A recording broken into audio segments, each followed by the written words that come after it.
Relax, no one's coming. My sister texted minutes before the wedding ceremony. We're all at my engagement dinner instead. 2 minutes later, Mom followed with, by the way, I used your card. All $5,100. Pop some more on it. I just replied, understood. That night, I said my vows alone, in front of 47 empty chairs.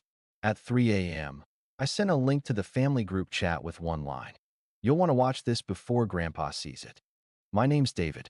I'm 33, an IT contractor who mostly works with small businesses. Nothing glamorous. Just enough money and freedom to live life how I like it. I'm not the party guy, not the center of attention, and definitely not the family favorite. That title's always belonged to my younger sister, Rachel.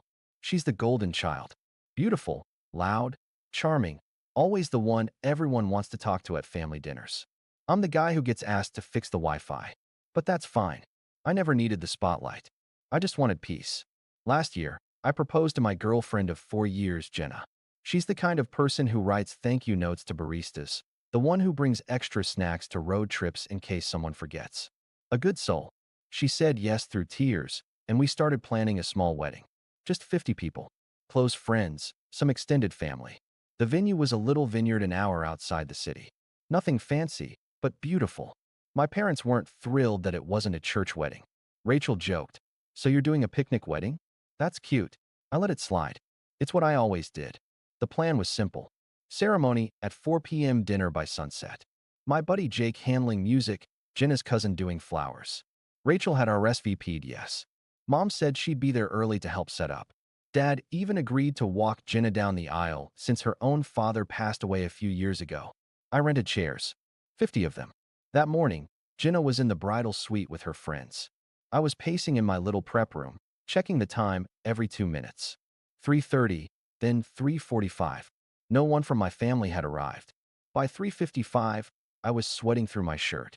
I texted Rachel, hey, you guys on your way? The read receipt popped up, then nothing for a solid minute. Then came her reply, relax, no one's coming. I stared at it, not even understanding. Then another text buzzed in. We're all at my engagement dinner instead. What? 2 minutes later, another notification. My mom. By the way, I used your card. All $5,100. Pop some more on it. I didn't reply. I just stood there, blinking, while outside, the officiant poked his head in to ask, are we ready to begin? I nodded. We are. That night, I said my vows alone, in front of 47 empty chairs. At 3 a.m., I sent a single message to the family group chat. You'll want to watch this before Grandpa sees it. Then I attached a video, and I went to sleep. Let me back up. Rachel's always been the center of our family orbit. When we were kids, it was little things. If I got an A, Rachel got a smile, and a you're so smart. If I got a B+, I got maybe try harder next time. When I fixed Mom's laptop, I was just doing what David always does. When Rachel updated her Instagram bio, Mom would call to talk about it for 40 minutes. By the time we were both adults, it wasn't subtle anymore. Rachel got a marketing job at some boutique PR firm downtown. I landed a long-term contract doing back-end systems for a medical supply company. Mine paid better, had benefits, actual responsibility. But guess who got the family celebration dinner with champagne? Not the guy fixing servers, that's for sure. The money part got tricky real fast. Rachel got used to everyone bailing her out. Maxed her first credit card at 23. Dad paid it off to protect her credit. Got fired from her second job for skipping too many days. Mom called it a toxic work culture. When she wanted to lease a luxury SUV despite her entry-level salary. Guess who co-signed the loan? You guessed it, me. It's just for a year, she'd said. Until I get promoted. That was 4 years ago. She never got promoted. I was still getting the statements. It wasn't like I had money to burn. I was making decent income, sure. But I was careful with it. I had a modest apartment, drove a 10-year-old Honda, ate home-cooked meals 90% of the time. Everything extra went into savings, with a mental note. This is for Jenna. For the house. For our wedding. For life together. Jenna knew about the money stuff. She wasn't thrilled. I told her, it's just family. They'll come around. And she believed me. God, I wish she hadn't. My parents treated Jenna like she was fine. Not amazing, not warm, not like a new daughter. Just there. Dad always forgot her name when telling stories. Mom once asked her, at Thanksgiving, if she was still doing the bakery thing, when Jenna's been a project coordinator at a publishing firm for 2 years. Rachel, of course, soaked it all in. She always needed to be the prettiest woman in the room. And in our family, she was. Every time Jenna wore something cute, Rachel made a face. Every time Jenna mentioned a work success, Rachel changed the subject. Subtle, cold stuff. Then came the engagement. I told my parents first. They were polite. "Congratulations," Mom said. "That's nice." Rachel's response. "Wait, you proposed before telling me? That's rude, David." I brushed it off. When we started planning the wedding, we wanted small. Just 50 guests. No church. No over-the-top traditions. No speeches. Simple vows. Sunset dinner. Rachel called it a Pinterest fantasy. Mom kept trying to change it. "You sure you don't want your father to do a toast? He's walking her down the aisle. Isn't that enough?" Jenna tried to keep the peace. "Let's just be kind," she'd say. "It's one day." I should have known better when Rachel offered to handle the cake. We sent her $480 from the wedding fund to place the order. Weeks went by. I asked about it. She said she'd ordered it. Then one night, Jenna found an email invoice. Rachel had refunded the cake and spent the money on a spa day with her friends. She didn't even deny it. "Look, I was stressed," she said. And honestly, no one eats cake at weddings. Get cupcakes or whatever. That was 2 months before the ceremony. I should have canceled her invitation then and there. But I didn't. Because I was still clinging to this fantasy that my family, dysfunctional, selfish, oblivious, would come through on the day that mattered. Then came the dress drama. Rachel wore white to Jenna's bridal shower. White. Not cream. Not off-white. Full-on bridal white, with a sweetheart neckline and matching shoes. Everyone noticed. Jenna said nothing. She smiled, thanked guests, handed out party favors like nothing was wrong. But when we got home that night, she cried in the bathroom for half an hour. "I just wanted one day," she said. "Just one day where I wasn't made to feel invisible." I sat on the other side of the door, feeling like the biggest idiot in the world. We were 2 weeks from the wedding. And deep down, I think I already knew. I knew something would go wrong. I just didn't think it would be this bad. The day of the wedding started off quiet. I woke up at 6 a.m. to sunlight leaking through the hotel blinds. Jenna was already up, sitting on the floor in her robe, scribbling something in a notebook. She looked calm, peaceful, focused. She smiled when I stirred. "Writing your vows?" I asked. She nodded. "Almost done." I kissed her shoulder, said I'd give her space, and left to grab coffee. I figured I'd stop by the venue early to help the crew unload chairs, do a last-minute check. Just normal groom stuff. The whole drive, I kept telling myself everything would be fine. At 10 a.m., my phone buzzed. It was Mom. "Hey, just a heads up. Rachel said there might be a delay." "Don't worry." I didn't think much of it. Rachel's always late. Hair, makeup, drama. I replied, "Okay. See you all by 3. She didn't respond. By 2:30, guests had started to arrive. Jenna's friends. My college buddy, Jake, who drove 4 hours to be there. The officiant had set up under the vine-covered arch. Jenna's cousin finished the flowers. Everything looked perfect, except the bride was still in her prep room. And my side of the chairs, the side reserved for family, was completely empty. No Mom. No Dad. No Rachel. I walked behind the venue building, phone in hand, and texted my sister. ETA. A minute later, the bubble showed she was typing. Then her message popped up. "Relax, no one's coming." I stared at it like it was a bad joke. My thumb hovered over the screen. I didn't know what to even say. But then another message appeared. "We're all at my engagement dinner instead." The words didn't compute. I read them 5 times. I felt my chest tighten. Then Mom chimed in. Her text. "By the way, I used your card. All $5,100. Pop some more on it." I just replied, "Understood." Then I walked back out to the main area. The officiant was looking around nervously. "David," he asked. We're ready," I said. "Start."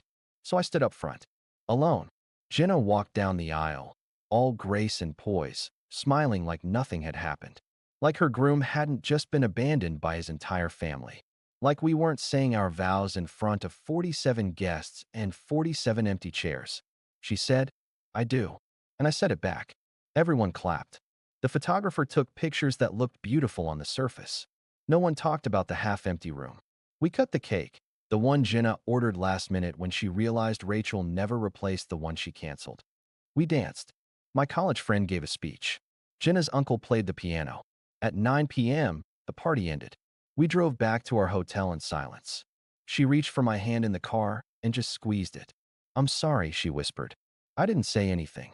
Not because I was angry at her, but because I knew, finally knew, that something inside me had broken. Like a switch flipped. Something I'd been ignoring for years finally cracked all the way through. They chose her. Again. On my wedding day. When we got back to our room, Jenna went to wash off her makeup. I sat on the edge of the bed, staring at my phone. Rachel had posted a picture on Instagram. Her and her fiancé, smiling at a rooftop bar with engaged balloons in the background. My parents were there. Glasses raised. Matching smiles. I kept staring at the photo. I didn't cry. I didn't throw the phone. I just felt cold. Then I opened my laptop. See, what Rachel didn't know, what none of them knew, is that I had a hobby. A small one, really. Just a little YouTube channel I'd started during lockdown. Tech tutorials, funny skits, personal vlogs. Nothing huge, but I'd kept it up for years. Over time, it picked up some steam. One of my videos on fixing a common Windows bug had gone mildly viral. I had 68,000 subscribers. Enough to earn side income. Enough to give me a platform. So that night, at 2:53 a.m., I recorded something. I sat in my wedding clothes, still rumpled, tie loose, face blank. And I spoke into the camera. I told the story. Not dramatically. Not yelling. Just facts. Today was supposed to be my wedding. My family didn't show. They were at my sister's engagement dinner instead. My mom used my card to pay for it. This isn't about revenge. It's about clarity. About years of being second. About watching my sister bend the truth, take advantage, cross boundaries, and get rewarded for it. About being told to keep the peace so many times that I forgot I had a right to be angry. I ended the video with a simple message. I'm done. This is the last time I let them take from me. I uploaded it privately. Then I sent a single message to the family group chat. You'll want to watch this before Grandpa sees it. No emojis. No threats. Just the link. Then I shut off my phone and crawled into bed beside Jenna. That was the first night in years I slept straight through until morning. I woke up to 53 missed notifications. 4 from my mom, 3 from my dad, 28 from Rachel.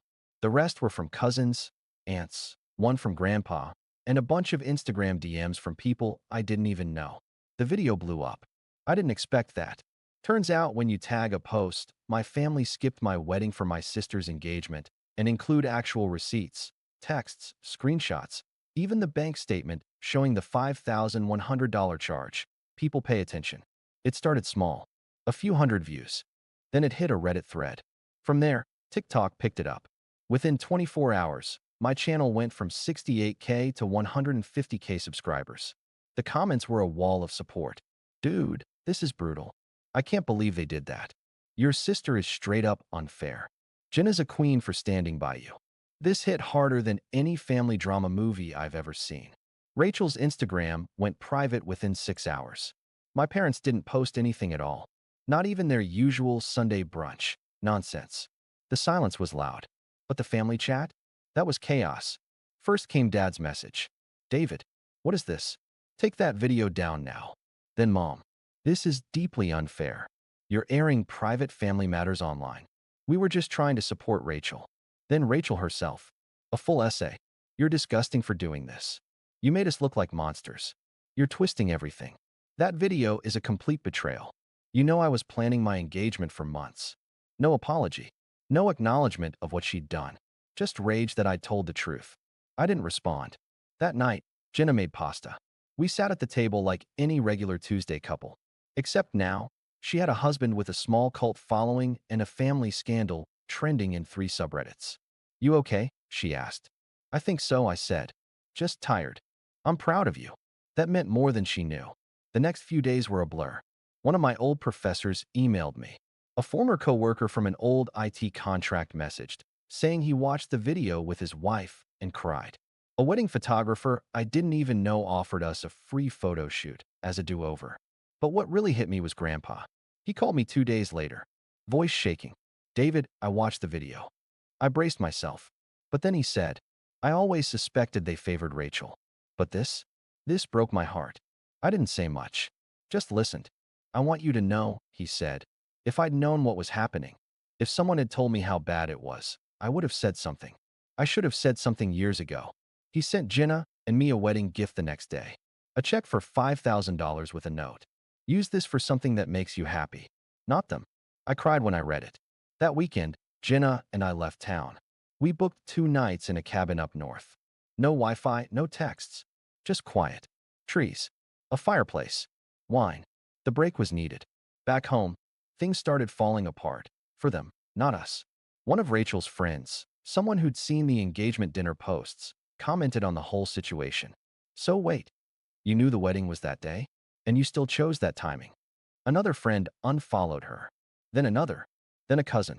The circle started to collapse. I heard from a relative, my mom's sister, that there'd been a screaming match at a family brunch the following Sunday. Grandpa had called them selfish and careless. Mom walked out. Dad followed. Rachel, apparently, cried and claimed I manipulated the internet. Whatever that means. Meanwhile, Jinnah and I got back to real life. She returned to work. I kept making content. My inbox was full of requests for interviews. I declined them all. This wasn't about clout. It was about letting go. About drawing the line. One night, about 2 weeks after the wedding, I got a knock at the door. It was Dad. He looked tired. Older somehow. I just want to talk, he said. Jinnah stayed in the other room. I let him sit in the living room. He didn't even touch the glass of water I offered. I didn't know they were doing that, he started. I swear. I didn't say anything. I thought they were coming later. I thought they'd at least show up by dinner. Your mom said it was just a quick stop at Rachel's event. I didn't know. He trailed off. Then you saw the chairs, I said. He nodded. And you saw the bill? He flinched. I told your mom not to use your card. I told her. But she did. Silence. Why didn't you call me? I asked. Why didn't you text? Or even explain? I was ashamed, he said quietly. I didn't know what to say. I believed him. At least partially. But it didn't matter anymore. You let her do it, I said. All of it. For years. You let her treat me like an afterthought. You let Rachel take whatever she wanted. You never stopped it. I know, he said. And now it's too late. He looked down. You can still be her father, I said. But you're not mine. Not anymore. He left after that. Didn't yell. Didn't argue. Just walked out the door like a man who'd finally realized what he'd lost. I haven't heard from him since. Jinnah and I moved 3 months later. A new apartment. Fresh start. We framed one of the wedding pictures. Just the two of us, under the sunset, no crowd. Perfect. Sometimes people still recognize me online. They say, hey, aren't you the guy from the wedding story? I smile. I say, yeah, that was me. And I'm not ashamed. Because for once, finally, I told the truth. And I chose peace. Even if it meant closing the door on people I once called family. It's been 9 months since the wedding. I haven't spoken to my mom since the day she texted me about using my credit card. She tried emailing once, around Christmas. A 3-line apology sandwich between passive-aggressive jabs about how family should stay private, and we all make mistakes. I didn't reply. Rachel went full radio silence. Unfollowed me everywhere. Jinnah's friend told us she postponed her own wedding plans indefinitely. Apparently, people started dropping from her guest list after the video. She's calling it a spiritual break. I call it consequences. Dad hasn't reached out again. And that's fine. He made his choice the moment he sat in a restaurant eating crab cakes while his son stood alone in front of 47 empty chairs. People ask if I regret posting the video. Not for a second. Because it wasn't about revenge. It was about reclaiming my voice. For too long, I let them rewrite the story. That I was too sensitive. That Rachel just had a big personality. That mom was just trying to help. That dad was caught in the middle. But no, that wasn't the truth. The truth is, they chose Rachel over and over again, while I paid the bills, stayed quiet, and made peace. The truth is, I got erased so many times I forgot what it felt like to stand up. Until I did. And once I did, I never sat back down. Jinnah and I are doing better than ever. We had a small celebration with close friends, a kind of wedding 2.0, no pressure, no speeches. Just us, some candles, and a taco truck in the backyard. It was perfect. She wears her ring with pride. I see the way people look at us now, not with pity, but with respect. Like we walked through fire and didn't come out bitter, just stronger. We moved to a new apartment across town. Smaller, but cozy. Fresh walls. No ghosts. Jenna hung our favorite wedding picture right by the kitchen, the one where we're dancing alone in the vineyard, surrounded by string lights and empty chairs. Some people might find it sad. I think it's honest. That photo reminds me what we survived. Sometimes I wonder if my family will ever change, if they'll ever really see what they did, if they'll ever apologize, not because they got caught, but because they understand. I doubt it, and I've made peace with that, because the real win wasn't exposing them. It was walking away from the guilt, from the pressure to keep the peace at the expense of my own mental health, from the idea that I owed them endless patience while they gave me nothing but scraps. I don't owe anyone space in my life just because we share DNA. Family is supposed to be a place of safety, not a lifelong debt. And when they show you who they are, when they miss your wedding, drain your bank account, and smile about it, believe them. These days, I still get the occasional message from someone who watched the video. Sometimes it's a teen saying, "Your story gave me courage to speak up." Sometimes it's a grown adult saying, "That was my childhood too." Sometimes it's just a simple, "Thank you." And every time, I smile. Because maybe what happened to me wasn't unique. But finally telling the truth, that was mine. And I'm keeping it. And if you're reading this, if your family's ever made you feel like a backup plan in your own life, I want you to know something. You don't need their permission to walk away. You don't need their approval to protect your peace. You get to choose who has access to you. And sometimes the bravest thing you can do is close the door. Quietly. Without drama. Without rage. Just peace. And when that silence sets in, when they finally realize they can't reach you anymore, that's when they'll understand what they lost. And by then, you'll be long gone.